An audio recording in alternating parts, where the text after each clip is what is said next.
नमस्कार साथियों, मैं Nagendra Mishra easy study world में आपका स्वागत व अभिनंदन करता हूं। आज हम भारतीय इतिहास का एक महत्वपूर्ण टॉपिक सूफी आंदोलन के बारे में अध्ययन करेंगे। मध्यकालीन भारतीय इतिहास का ये टॉपिक है और बहुत ही महत्वपूर्ण टॉपिक है। अक्सर एग्जाम में इससे रिलेटेड क्वेश्चन पूछे जाते हैं। तो देखिए, सूफी आंदोलन क्या है? तो भक्ति आंदोलन जो मध्यकाल का, उसमें ये सूफी आंदोलन टॉपिक जुड़ा हुआ है। सूफी आंदोलन इस्लामिक जो है धर्म से रिलेटेड है और इस कारण जो है ये सूफी आंदोलन कहलाता है। तो सूफी जो शब्द है उसके बारे में हम बात करते हैं। पहले सूफी शब्द क्या है? सूफी शब्द असल में एक अरबी भाषा का शब्द है और ये शब्द जो है इसकी रचना दो शब्दों से मानी जाती है। एक तो ये सूफ और है दूसरा सफ़ा। सफ़ा का मतलब होता है पवित्र। तो पवित्र आत्मा यानी साधु सन्यासियों के मन में एक पवित्र आत्मा ही निवास करती है, तो इसलिए ये शब्द जो है सफ़ा, पवित्र से जो है सूफी शब्द बना है। दूसरा माना जाता है सूफ शब्द से। सूफ का मतलब होता है ऊनी लिबास। तो ऊनी कपड़े, लंबा चोगा जो है इस प्रकार के संत पहनते थे, तो इसलिए जो सूफ है उससे शब्द क्या बन गया? सूफी बन गया। ठीक है। तो इस सूफी आंदोलन की जो शुरुआत है वो कहाँ से है? ईरान से है। सूफी जो एक तरह से जो संत थे, इस्लामिक जो कल्चर को मानने वाले थे, इस्लाम धर्म को स्वीकार करने वाले थे, तो ये सूफी थे। और भारत के अंदर भी जो है इनका प्रभाव रहा, क्योंकि भारत के अंदर मध्यकाल में इस्लाम जो है उसका प्रभाव प्रारंभ हो गया। यहाँ पर इस्लामी सत्ता स्थापित हो गई, मुगल जो मुसलमानों की सत्ता स्थापित हो गई। तो ऐसी स्थिति में यहाँ सूफी आंदोलन भी जो है प्रारंभ हुआ।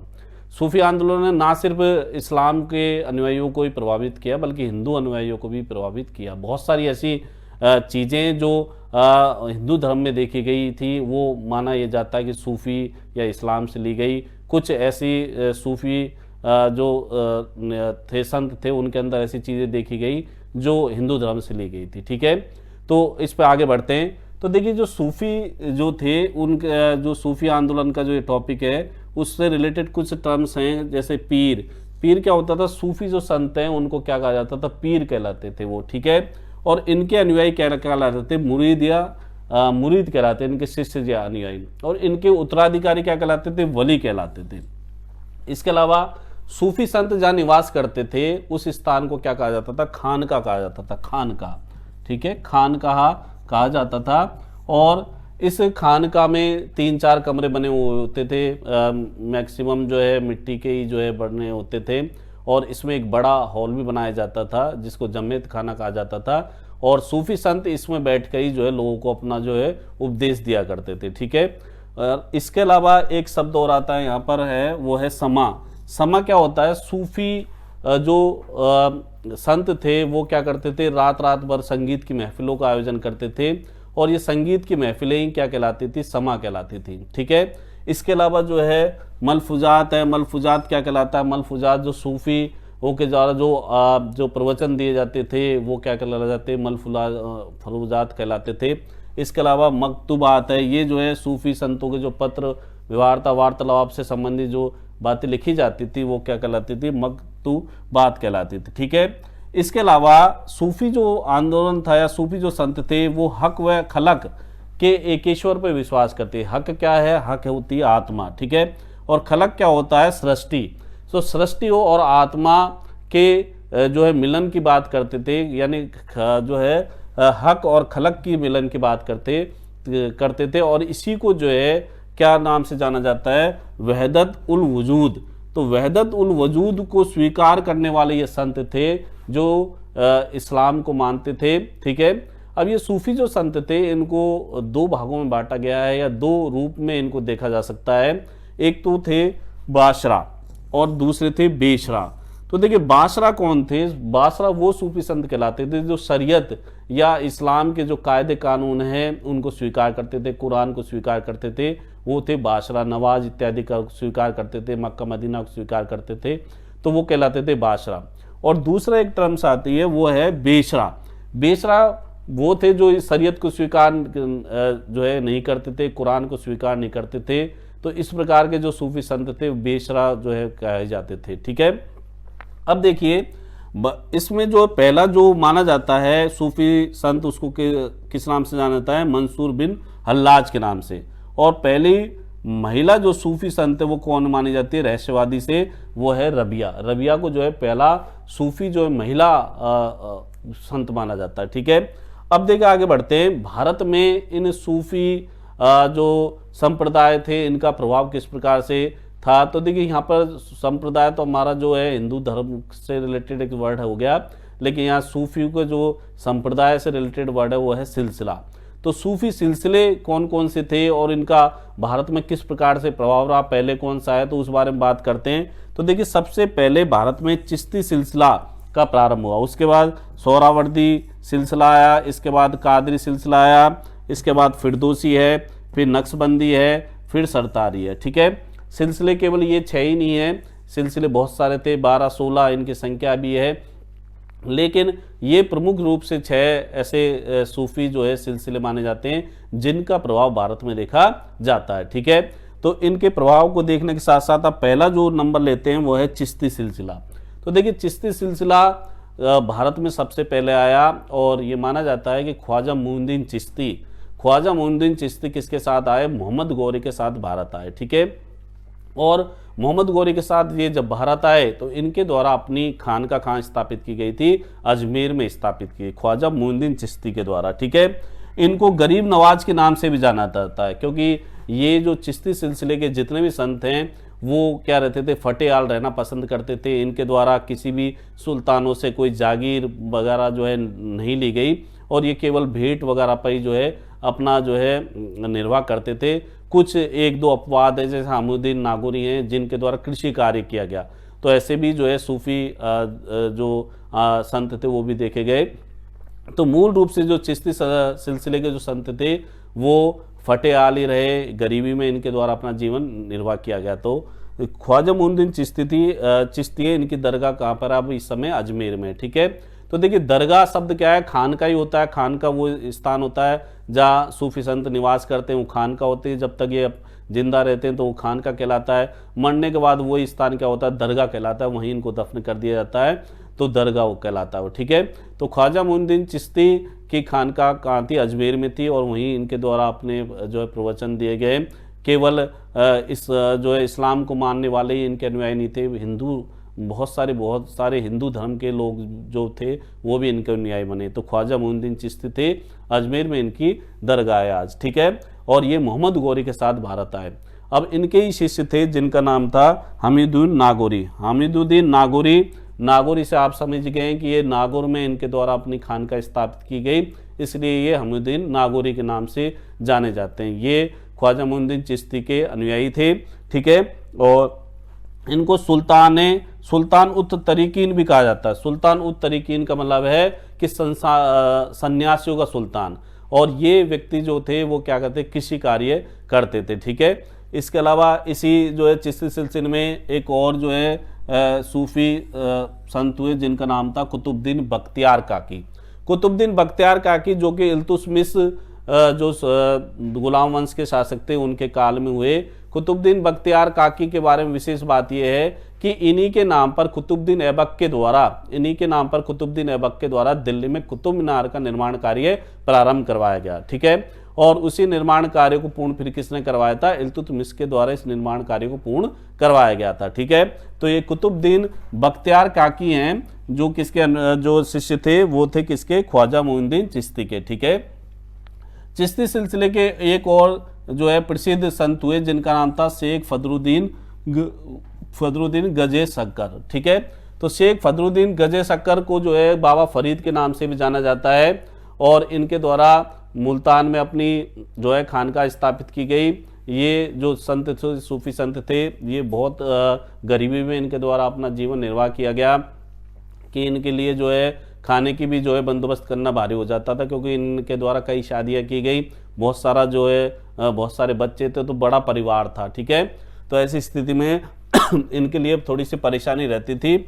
और बाबा फरीद जो थे ये बाबा फरीद के नाम से जाने जाते हैं, और गुरु नानक पर इनका जो है काफ़ी प्रभाव रहा। ठीक है, और यही कारण है कि सिखों का जो आदि ग्रंथ है कौन सा, गुरु ग्रंथ साहिब, तो गुरु ग्रंथ साहिब में बाबा फरीद के जो उपदेश हैं उनको भी संकलित किया गया है। ठीक है, तो ये बड़ी महत्वपूर्ण बात है कि सिख धर्म के सबसे महत्वपूर्ण ग्रंथ में इस्लाम से रिलेटेड बाबा फरीद का भी क्या दिया गया है, प्रवचन दिए गए हैं। और ये एग्जाम की दृष्टि से बड़ा महत्वपूर्ण जो है क्वेश्चन बनता है कि आदि ग्रंथ कौन सा, गुरु ग्रंथ साहिब में जो है किस सूफी संत के जो है उपदेश लिखे गए हैं, तो वो कौन है, बाबा फरीद है। ठीक है।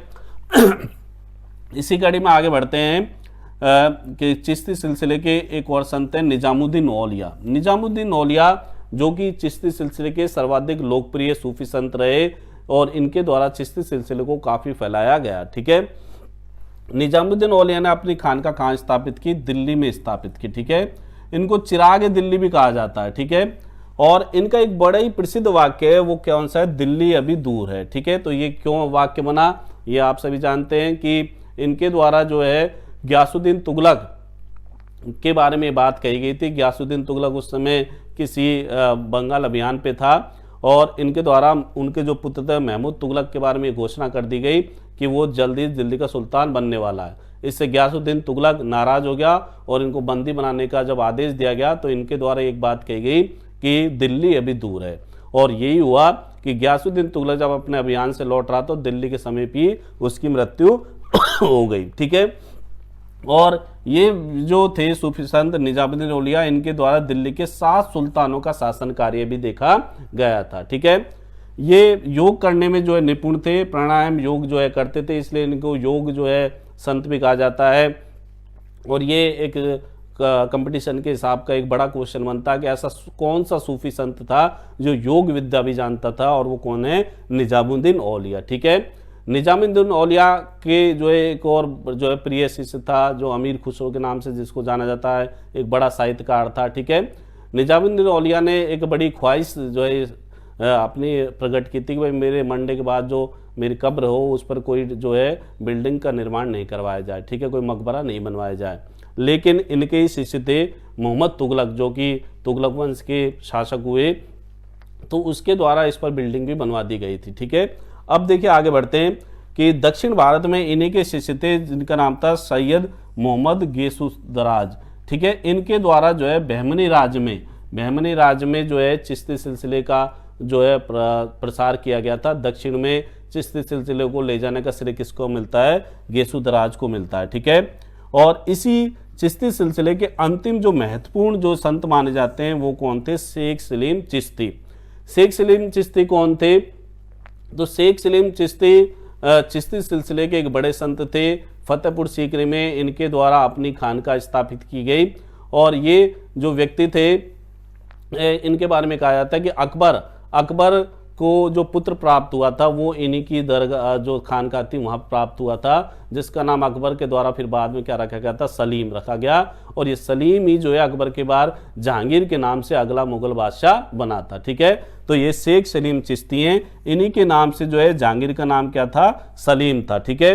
तो ये चिश्ती सिलसिले के बड़े महत्वपूर्ण संत हुए। आप सभी जो है देख रहे हैं कि अक्सर अगर हमने छोटा मोटा अगर किसी का नाम सुना हो संतों में, सूफी संतों में, तो लगभग यही नाम देखने को मिलते हैं। निजामुद्दीन औलिया है, चाहे ख्वाजा मोइनुद्दीन चिश्ती है, चाहे शेख सलीम चिश्ती है। तो इनके बारे में जो है अक्सर कंपटीशन में जो है एग्जाम में पूछे जाते हैं। ठीक है। तो ये चिश्ती सिलसिला है। अब इसके बाद जो आता है वो आता है सोहरावर्दी सिलसिला। ठीक है। सोहरावर्दी सिलसिले की जो स्थापना है भारत के अंदर वो किसके द्वारा मानी जाती है, शेख बहाउद्दीन जकारिया के द्वारा इसकी स्थापना की गई। और इसकी जो खानका थी वो कहाँ पे थी, मुल्तान में थी। ठीक है। और इस तो सोहरावर्दी सिलसिले की स्थापना बहाउद्दीन जकारिया के द्वारा मुल्तान में की गई। और ये सोहरावर्दी सिलसिले की विशेष बात यह है कि ये विलासिता का जीवन व्यतीत करते थे। यानी जिस तरह से अभी बताया था कि चिश्ती सिलसिले के सूफी संतों के द्वारा खुद को फटेहाल रखा गया और इनके द्वारा ज़्यादा दान भेंटें जो है स्वीकार नहीं की, राजनीति में हस्तक्षेप नहीं किया गया। लेकिन इसके बिल्कुल उलट में कौन है, सोहरावर्दी सिलसिला है। इसके जितने भी सूफी जो संत हुए भारत के अंदर उनके द्वारा विलासिता को पसंद किया गया, बड़ी बड़ी भेंटें स्वीकार की गई और पद भी स्वीकार किए गए। ठीक है। तो ये सोहरावर्दी सिलसिला है। हमें बहाउद्दीन जकारिया के द्वारा इसकी जो है स्थापना भारत में की गई थी। ठीक है। इसके अलावा जो है नेक्स्ट जो सिलसिला आता है वो आता है कादरी सिलसिला। तो देखिए कादरी सिलसिला की स्थापना किसने की, सैयद नसीरुद्दीन मोहम्मद जिलानी के द्वारा उछिया जो है सिंध में इसकी स्थापना की गई थी। ठीक है। किसके द्वारा, नसीरुद्दीन मोहम्मद जिलानी के द्वारा। ठीक है। और इस सिलसिले के जो एक प्रसिद्ध सूफी संत हुए जिनका नाम था मियाँ मीर, ठीक है। तो मियाँ मीर जो है सूफी संत हुए, और ये जो है इनके बारे में कहा जाता है मियाँ मीर के द्वारा ही जो है स्वर्ण मंदिर की जो है नींव रखी गई थी, ठीक है। देखिए यहाँ पर बड़ी बात कि ये जो है इस्लाम को मानने वाले थे मियाँ मीर, लेकिन जो स्वर्ण मंदिर है वो सिखों का जो है मंदिर है, लेकिन उसकी नींव रखने का कार्य किसने किया था? मियाँ मीर के द्वारा किया गया, ठीक है। इसी प्रकार इसी में एक जो है मुल्ला शाह नाम के भी जो है सूफी संत हुए हैं, और उनके अनुयायी कौन थे? शाहजहाँ का एक पुत्र था, बड़ा पुत्र था, जिसका नाम था दारा शिकोह, ठीक है। तो दारा शिकोह कौन का अनुयायी था? मुल्ला शाह का अनुयायी था। और दारा शिकोह के बारे में जैसे इतिहास में लिखा गया है, बड़ा ही जो है विनम्र स्वभाव का व्यक्ति था, और चूंकि कादरी सिलसिले के जो अनुयायी थे वो इसी तरह के माने जाते हैं, इनके द्वारा सदैव जो है हिंदू मुसलमान में एकता की बात की थी, ठीक है। इसके बाद नेक्स्ट जो सिलसिला आता है वो आता है फिरदौसी सिलसिला, ठीक है। फिरदौसी सिलसिले की स्थापना किसके द्वारा की गई थी? शेख बदरुद्दीन समरकंदी के द्वारा, ठीक है। और ये जो सिलसिला है ये सोहरावर्दी सिलसिले की शाखा के रूप में ही जाना जाता है। फिरदौसी सिलसिले के जो लोग थे वो भी विलासिता को पसंद करते थे। इनके जो भी सूफी संत हुए इनके द्वारा विलासिता को जो है पसंद किया गया, बड़ी बड़ी भेंटें जो है सुल्तानों से स्वीकार की गई, ठीक है। अब इसके बाद जो नेक्स्ट आता है सिलसिला वो होता है नक्शबंदी सिलसिला, ठीक है। तो नक्शबंदी सिलसिला क्या है? नक्शबंदी सिलसिले की स्थापना किसने की थी? ख्वाजी बाकी बिल्ला के द्वारा उच्च यानी सिंध में इसकी स्थापना की गई थी, ख्वाजी बाकी बिल्ला के द्वारा उच्च में नक्शबंदी सिलसिला, ठीक है। ये जो सिलसिला है ये इस्लामिक कट्टरपन में विश्वास करता है। देखिए ये एक अपने आप में एक अपवाद मानिए, अधिकतर जो आपने सिलसिले पढ़े हैं उसमें ये देखने को मिल रहा है कि भाई ये सिलसिले क्या थे कि इस्लाम के साथ साथ हिंदू धर्म को भी या सद्भावना में विश्वास करते थे, लेकिन नक्शबंदी जो सिलसिला था ये केवल जो है इस्लाम में ही विश्वास करता था, इस्लाम के प्रचार प्रसार में विश्वास करता था, कट्टर जो शरीयत में विश्वास करता था। इस के जो एक सूफी संत हुए जिनका नाम था शेख अहमद सरिंदी।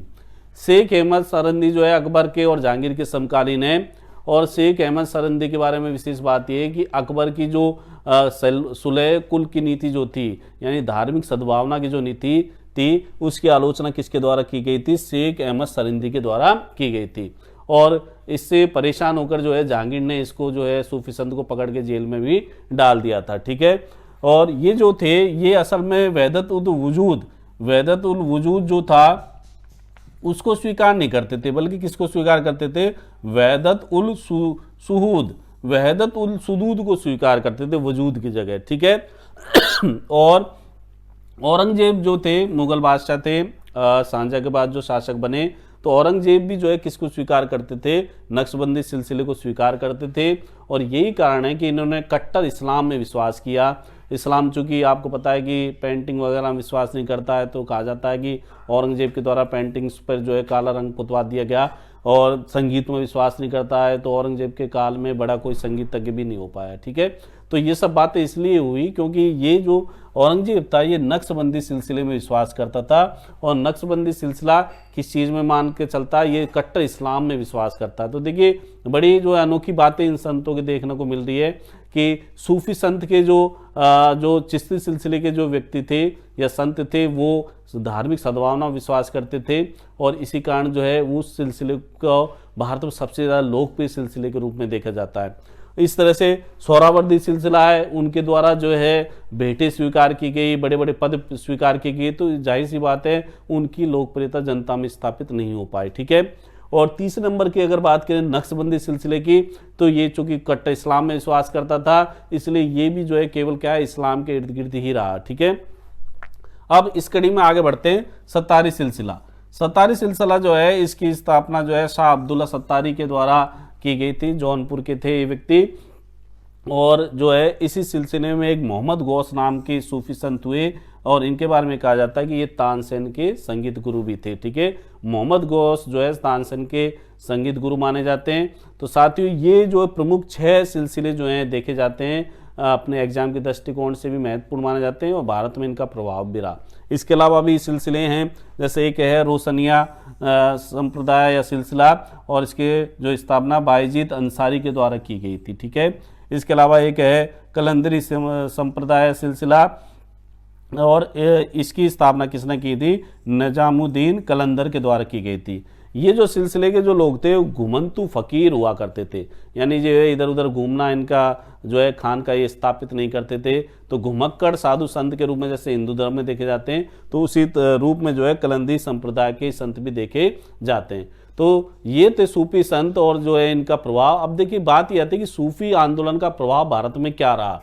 तो देखिए इसके जो प्रभाव देखने को मिलते हैं उसमें देखिए महत्वपूर्ण प्रभावों की बात करें तो एक बड़ा प्रभाव तो ये है कि इन सूफी संतों के द्वारा हिंदू मुस्लिम एकता का एक जो है प्रयास किया गया। ठीक है, एक बड़ी बात जो मानी जाती है। दूसरी बात जो मानी जाती है वो ये मानी जाती है कि चूंकि यहाँ इस्लाम स्थापित हो चुका था, मुस्लिम राज स्थापित हो चुका था, इन सूफी संतों के अनुयायी जो है यहाँ के सुल्तान हुआ करते थे, तो उन सुल्तानों को धार्मिक रूप से कट्टर ना होने के लिए जो है कहीं ना कहीं इन सूफी संतों ने भी क्या करा, उनको जो है एक तरह से तैयार किया कि वो धार्मिक रूप से कट्टरता को ना अपनाए। तो कहीं ना कहीं इनके प्रभाव में आकर सुल्तानों के द्वारा धार्मिक कट्टरता को नहीं अपनाया गया, तो एक ये भी प्रभाव रहा। इसके अलावा इनके सूफी संतों के प्रवचनों से नई नई जो है साहित्य का सर्जन भी हुआ, तो कहीं ना कहीं सूफी आंदोलन का प्रभाव भारत में कहीं ना कहीं देखने को मिलता है। इसके अलावा सूफी के जो सूफी आंदोलन का प्रभाव कुछ भक्ति आंदोलन पर भी देखने को मिलेगा, और भक्ति आंदोलन के कुछ चीज़ें जो हैं सूफी आंदोलन में भी देखने को मिलती हैं। तो साथियों ये था आज का वीडियो सूफी आंदोलन से रिलेटेड। ये वीडियो आपको कैसा लगा प्लीज़ कमेंट्स बॉक्स में कमेंट्स करके अवश्य बताएं। Thank you.